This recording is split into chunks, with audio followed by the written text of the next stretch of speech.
दोस्तों आज की वीडियो में आपको आइडिया लग गया होगा, स्लैब बीम पे बात होने वाली है जिसे हम हिडन बीम भी बोलते हैं, कंसील्ड बीम भी बोलते हैं और काफ़ी नाम उसके होते हैं। तो इसको प्रोवाइड कैसे किया जाता है, क्या सरिया आपको देना है, ड्राइंग कैसे रहती है, आईएस कोड क्या कहता है और सारी चीज़ें कंसील्ड बीम के बारे में इस वीडियो में बात करने वाला हूं, क्योंकि काफ़ी मिस्टेक्स की जाती हैं बीम को प्रोवाइड करने में। और सरिया कितना देना होता है, बॉटम में क्या रहेगा, टॉप में क्या रहेगा, और क्या सही है कंसील्ड बीम देना कि नहीं, वो भी बात करेंगे। तो शुरू करते हैं आज का वीडियो, लेकिन उससे पहले प्लीज़ चैनल को सब्सक्राइब कर लो और बेल आइकन दबा लो। तो सबसे पहले मैं क्लियर कर दूं आपको कि कंसील्ड बीम या हिडन बीम या स्लैब बीम हुआ क्या। जो स्लैब बीम से ही समझ आ रहा है कि जो बीम रहेगा वो स्लैब में रहेगा। इसके फायदे क्या है? फायदा तो काफ़ी ज़्यादा है। एक तो एक आपके नीचे नहीं दिखेगा, मतलब जैसे हमें बॉटम में दूसरा बीम दिखता है जो नॉर्मल टी बीम होता है, ये बीम दिखता ही नहीं है। इसको आप अपने हॉल बरांडा वगैरह में दे सकते हो, कोई दिक्कत इसमें नहीं है। दूसरा, इसमें इसको बनाने में खर्चा काफ़ी कम रहता है, क्योंकि इसमें शटरिंग का या बाइंडिंग का इतनी ज़्यादा दिक्कत नहीं रहती। आगे मैं ड्राइंग दिखाऊंगा जिसमें स्टील कैसे प्रोवाइड करना है और सरिया क्या करना है वो मैं बताऊंगा आपको।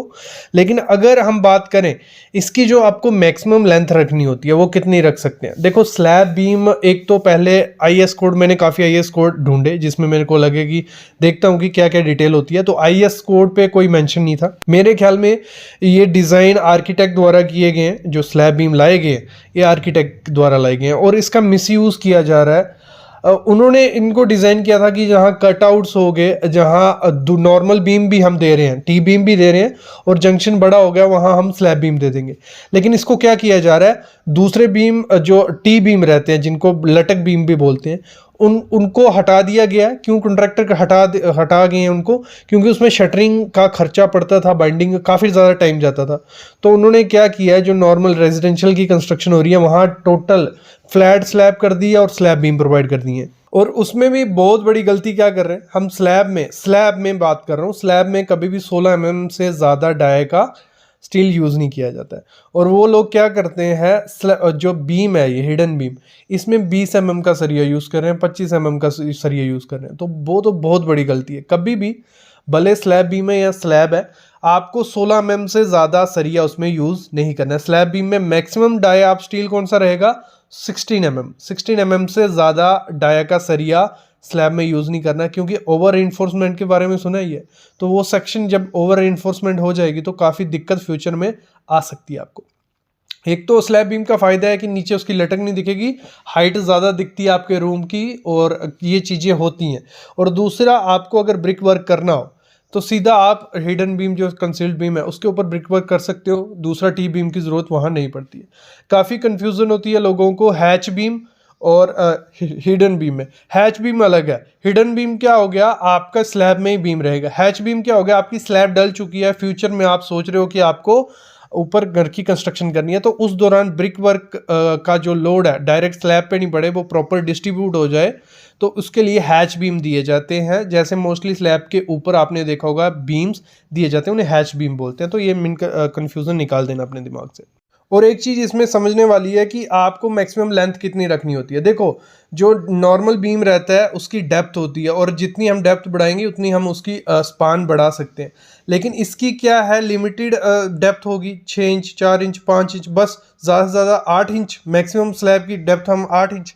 तो 8 इंच की डेप्थ है, तो उसकी हम स्पैन कितना ही रख सकते हैं, लेंथ कितनी रख सकते हैं, तो ज़्यादा लेंथ हम उसकी नहीं रख सकते हैं। तो आप पॉसिबल करो, मेरे ख्याल में मैं 10 फुट भी बहुत बोल रहा हूँ, ऐसे नॉर्मल आप 6 से 7 फुट मैक्सिमम स्पान रखो इसका बीम का। उसके बाद अगर आपको ये प्रोवाइड करना ही है स्लैब बीम, तो एक टी बीम दे दो, उसके अकॉर्डिंग इसकी जो मैक्सिमम लेंथ हो वो 10 फीट से ज़्यादा इसको नहीं देना, तो थोड़ा रिस्क रह सकता है। और एक गलती मत करना, जैसे स्पेसिंग आप देख रहे हो, स्पेसिंग आपको प्रॉपर रखनी है। 125 mm से 150 mm आप स्पेसिंग रखो, किसकी, स्टीरअप की, रिंग की, जो आप इस बीम में प्रोवाइड करोगे। और यहाँ आप सामने देख रहे हो स्पेसिंग काफ़ी ज़्यादा कम है, हुक नहीं है, तो वो एज ए स्लैब ही बिहेव करेगा, एज ए बीम बिहेव नहीं करने वाला। तो आपको ये चीज़ें ध्यान देनी पड़ेंगी कि इसको आपको एज ए बीम ही डिज़ाइन करना है। स्टील की डिटेल में अभी आपको बता देता हूँ, आपको आइडिया लग जाएगा उसकी विड्थ डेप्थ कितनी रखनी है, सरिया ऊपर नीचे कितना प्रोवाइड करना है और किस तरीके से प्रोवाइड करना है, वो भी बहुत इंपॉर्टेंट चीज़ है। तो यहाँ आप सामने देख रहे हो हमारी कुछ स्लैब ऐसी रहेगी, ये हमारी स्लैब आ गई, ठीक है, आपको पढ़ा नहीं जा रहा होगा। और ये आ गया हमारा स्लैब बीम। जो मोस्ट इंपॉर्टेंट चीज़ है, आपको जो बॉटम का सरिया देना है स्लैब का, ये सरिया जो जा रहा है वो बीम के अंदर से होना चाहिए, ये चीज़ है, ठीक है। और उसको थोड़ा क्रैंक बेंड कर लो, जैसे ये बेंड किया हुआ है, डायरेक्ट मत जाने देना, ये बेंड किया हुआ है, ऐसे उसको रखना है सरिये को, ठीक है, क्रैंक जैसा बन जाए। एक तो ये चीज़ हो गई। दूसरा, अगर मैं विड्थ की बात करूं, ये आप रखो 300 mm। कितना? 300 mm आपको ये रखनी है। 300 mm आपकी विड्थ रहेगी, ज़्यादा मत रखो। और उसकी जो डेप्थ रहेगी वो आपकी स्लैब के हिसाब से रहेगी, ठीक है। स्लैब के हिसाब से अगर लगा लो 6 इंच है तो वो आपको 6 इंच रखनी है। और ये आपको 300 mm रखनी है विड्थ इसकी। ये इतना क्लियर हो गया। और जो सरिया आपको देना है जैसे मैंने कहा, बॉटम में 1 2 3 16 mm का दे दो, 16 mm। और टॉप में 1 2 3 12 का दे दो, 12 mm। या 2 सरिया भी 12 का आप दे सकते हो, एक 10 का दे दो। तो इस तरीके से आपको क्या करना है, स्लैब जो बीम है आपको प्रोवाइड करना है। और अगर आप 300 mm से ज़्यादा उसकी विड्थ रख रहे हो 300 mm से ज़्यादा विड्थ रखोगे तो आपको डबल रिंग प्रोवाइड करना है। जैसे आप सामने देख रहे हो, ये आ गया बॉटम का रीइंफोर्समेंट, ठीक है, ये आ गया टॉप का। और जो आपका रिंग रहेगा, एक तो मास्टर रिंग आपका आना चाहिए ऐसे, और बीच में बॉटम में ये एक रिंग ये आना चाहिए। तो आपको ये ऐसे इस तरीके से 4 लेग रिंग उसमें देना है, जहाँ आप सामने देख रहे हो यहाँ इस तरीके से आपको रीइंफोर्समेंट उसमें रिंग देना रहेगा। ये क्लियर हो गया आपको। और नेक्स्ट चीज़ आपको क्या ध्यान देनी है, फिर आपका जो रहेगा स्टील, देखो इधर भी अगर मैं आपको बड़े तरीके से बताऊं, ये हमारा कंसील्ड बीम आ गया, उसके सरिया आ गई, ये और रीइंफोर्समेंट इस तरीके से आपको देनी है। मतलब मेन बार आपका इसके ऊपर से दौड़ेगा और डिस्ट्रीब्यूशन ऊपर ऐसे जाएगा।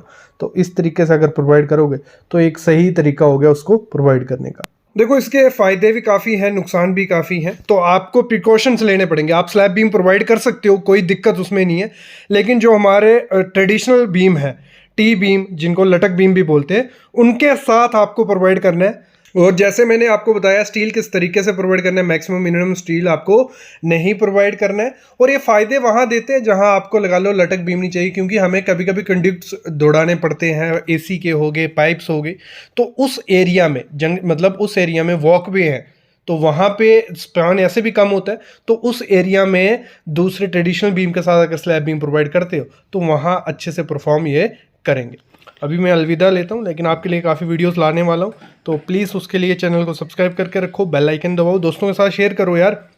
और जो टॉपिक आपको चाहिए वो कमेंट ज़रूर करना है, आपके लिए आते जाएंगे वो टॉपिक, बिना पैसे के फ्री में टॉपिक मिलेंगे।